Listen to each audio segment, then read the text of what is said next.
우리나라 경제에 정말 중요한 두 축이죠. 바로 배터리랑 석유화학 산업인데요. 지금 여기에 엄청난 구조조정의 바람이 불고 있습니다.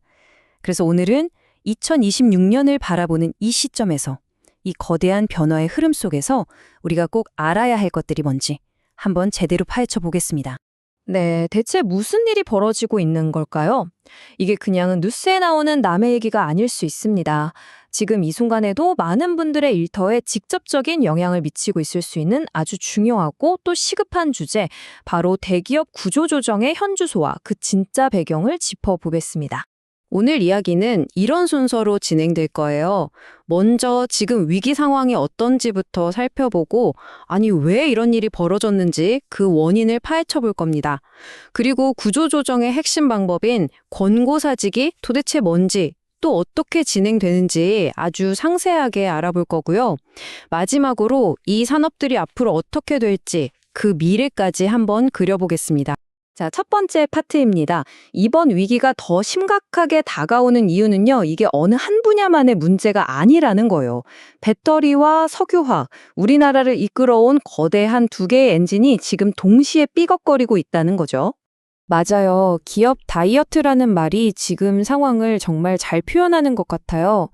대한민국의 미래 먹거리라고 했던 배터리 산업, 그리고 국가 경제의 뼈대였던 석유 화학 산업이 동시에 정말 동시다발적으로 군살빼기에 들어간 그런 위기 상황인 겁니다.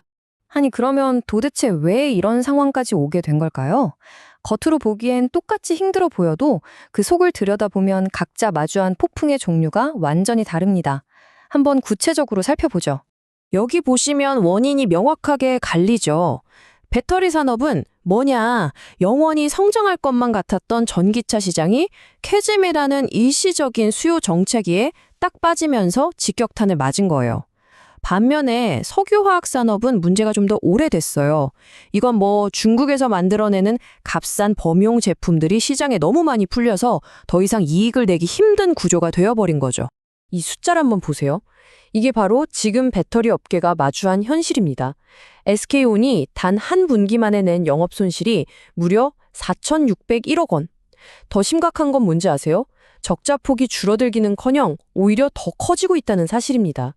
이러니 결국 회사를 세운 이래 처음으로 희망퇴직을 받는다는 그런 강력한 조치를 할 수밖에 없었던 거죠. 자, 이 그래프는 정말 흥미로운데요. 언뜻 보면 LG 에너지 솔루션은 흑자를 낸 것처럼 보이잖아요? 1,953억 원. 그런데 그 속을 한번 들여다보자고요. 여기 미국 정부 보조금 AMPC가 4,478억 원이나 돼요. 만약에 이 보조금이 없었다면 어떻게 됐을까요? 실제로는 2,525억 원의 손실을 본 겁니다. 그러니까 보조금 덕분에 흑자인 것처럼 보이는 숨겨진 진실이 있었던 거죠. 이제 기업들이 구조조정을 할 때 가장 많이 쓰는 방법, 바로 권고사직에 대해 자세히 알아볼 시간입니다. 많은 분들이 이걸 그냥 해고랑 똑같은 거라고 생각하시는데, 이건 완전히 다른 개념입니다. 꼭 아셔야 해요. 여기서 가장 중요한 단어는 바로 합의입니다. 회사가 우리 사정이 어려우니 퇴사해 주시는 게 어떨까요? 라고 권유를 하고 직원이 네, 알겠습니다 하고 받아들여서 사직서를 내는 형태죠. 왜냐하면 우리나라 근로기준법상 정당한 이유 없이는 회사가 마음대로 직원을 자를 수 없거든요. 그래서 이런 합의퇴직 방식을 쓰는 겁니다. 일방적인 통보가 절대 아니라는 점 꼭 기억하셔야 합니다. 그래서 이게 가장 중요한 포인트입니다. 제가 본 모든 법률, 노무상담 자료에서 똑같이 강조하는 말이에요. 회사가 아무리 압박하고 힘들게 해도 본인이 동의해서 사직서에 서명하는 그 순간, 이건 자발적인 퇴사가 되어버립니다. 나중에 이건 부당해고였다라고 주장하는 거요. 사실상 불가능해져요. 절대 섣불리 서명하시면 안 됩니다.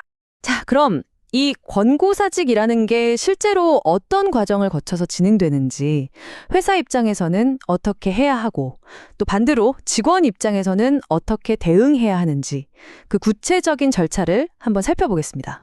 보통 회사 인사팀은 나중에 법적으로 문제가 생기는 걸 피하기 위해서 이런 절차를 따르려고 합니다. 대상자를 고를 때도 합리적인 이유가 있어야 하고요. 절대 강요가 아니라 권유의 형태로 면담을 진행해야 합니다. 그리고 가장 중요한 거, 반드시 직원의 자발적인 서면 동의를 받아내야만 법적인 효력이 생기는 거죠. 정말 만약에 여러분이 이런 상황에 처하게 된다면 이렇게 대응하셔야 합니다. 첫째, 면담 자리에서 명확하게 물어보세요. 지금 저에게 하시는 말씀이 권고사직인가요? 아니면 해고 통보인가요? 라고요. 그리고 회사가 제시하는 조건에 바로 네 하지 마세요. 퇴직금 말고 위로금 같은 추가 보상을 협상할 여지가 있는지 꼭 확인해야 합니다. 마지막으로 퇴사 사유 코드가 실업급여를 받을 수 있는 비자발적 퇴사로 처리되는지 반드시 꼭 확인하셔야 합니다. 이 슬라이드는 정말 중요하니까 꼭 기억해두세요. 사직서에 내 이름을 쓰기 전에 마지막으로 점검해야 할 것들입니다. 실업급여 받을 수 있는지, 퇴직금 계산은 제대로 됐는지, 서류상 퇴사 사유는 뭔지, 그리고 무엇보다 중요한 거 그 자리에서 바로 결정하지 말고 생각할 시간을 달라고 하세요. 2, 3일 정도는요. 그리고 위로금은 회사가 꼭 줘야 하는 돈이 아니에요. 그러니까 원만하게 합의하기 위한 협상 카드라는 점도 알아두셔야 합니다. 자, 이제 좀 무거운 내기는 지나갔고요. 시야를 다시 넓혀보겠습니다. 이 힘든 시기를 보내고 있는 우리 산업들이 앞으로 어디를 향해 나아가야 할지 그 미래의 갈림길을 한번 들여다보죠. 여기서 동형화라는 개념을 한번 생각해 볼 필요가 있어요. 이게 좀 어려운 말 같지만 쉽게 말하면 따라하기 효과 같은 거예요. SK온이 희망퇴직을 시작하니까 다른 배터리 회사들도 우리도 해야 하나 하고 비슷한 움직임을 보일 수 있다는 우려가 바로 이것 때문입니다. 마치 한 회사가 수평적인 문화를 도입하면 너도 나도 따라하는 것처럼 구조조정도 업계 전체로 유행처럼 번져나갈 가능성이 있다는 거죠.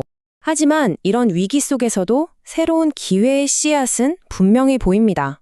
전문가들은 2025년까지는 이런 혹독한 구조조정이 이어지겠지만 이걸 잘 버텨내면 2026년은 본격적인 전환의 해가 될 거라고 보고 있어요. 낡은 것들을 정리하고 새로운 성장 동력을 찾아 나서는 진짜 시작의 해가 될 거라는 뜻이죠. 바로 이 슬라이드가 그 전환의 구체적인 모습입니다.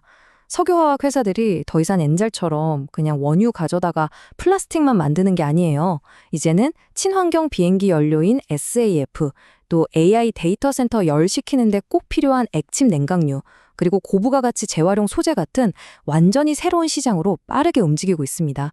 물론 이 과정에서 기존 인력을 어떻게 재교육하고 전환시킬 것인가 하는 사람에 대한 고민도 함께 풀어야 할 아주 큰 숙제겠죠. 결국 모든 건 속도에 달렸습니다. 생산을 줄이고 인력을 조정하는 이 고통스러운 과정을 견뎌내면서 살아남는 동시에 과연 누가 더 빨리 새로운 시장을 찾아내고 미래 성장 동력으로 갈아타느냐. 바로 여기에 대한민국 핵심 산업의 미래가 걸려 있다고 할 수 있겠습니다. 오늘 제가 준비한 내용은 여기까지입니다. 더 깊이 있는 정보나 관련 자료가 필요하시면 더보기란에 있는 링크들을 참고해 주세요. 오늘 이야기가 조금이라도 도움이 되셨다면 구독과 좋아요 잊지 말고 꼭 부탁드립니다. 감사합니다.